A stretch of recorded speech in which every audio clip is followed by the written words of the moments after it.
نبی کریم صلی الله علیه وسلم په حدیث کې فرمایلی چې د پسو د وړیو په هر وخت په مقابله کې چې کله مسلمان پس ذبح کې قربانی کې د وړیو د هر وخت په مقابله کې الله جل شانه ته یو نیکی ورکوي.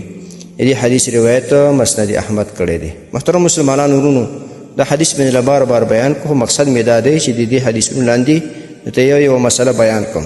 نن دا په دې حدیث کې دا مسله زده کړئ چې د بیزی او پسه ګډې ګډ او دارنګې غوا غوی سنډا میخي او اوښ او اوښي د دغو حیواناتو باندې قرباني کول جایز دي.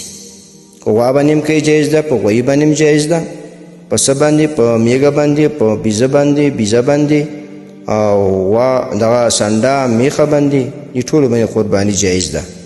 دویمه مسله دا زده کړئ چې په غوا میخه کې اوښ کې اووه کسان شریکېدی شي، نو دا اووه کسان پکې شریک شول جایز ده، خو په دې شرط چې د چا حصه پکې د اومې حصې برخې نه کمه نه وي.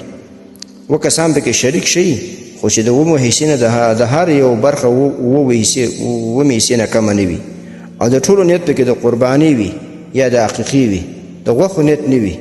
که د چا پکې د غوښو نیت وي نو بیا یا پکې د اومې حصې نه کمه حصه وي بیا د یو قرباني هم نه کېږي.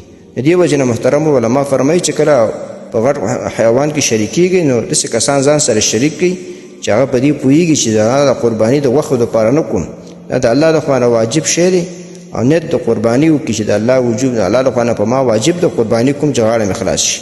د غوښو نیت به نه کوئ، که د غوښو نیت چا کړي قرباني د یو هم نه کېږي. د دې وجې نه په شریک حیوان کې ځان سره ښه کسان نیکان کسان شریکان کوي. محترمو مسلمانانو ورونو، تاسو ته چې کوم روزانه د حدیث د مفهوم راځي نو د مهربانۍ او د ثواب له مخې نورو مسلمانانو ته لیږدوئ او شیر کوئ. والسلام. د دیوبندي مسلک حنفي کاروان سټوډیو لخوا وړاندې کیږي.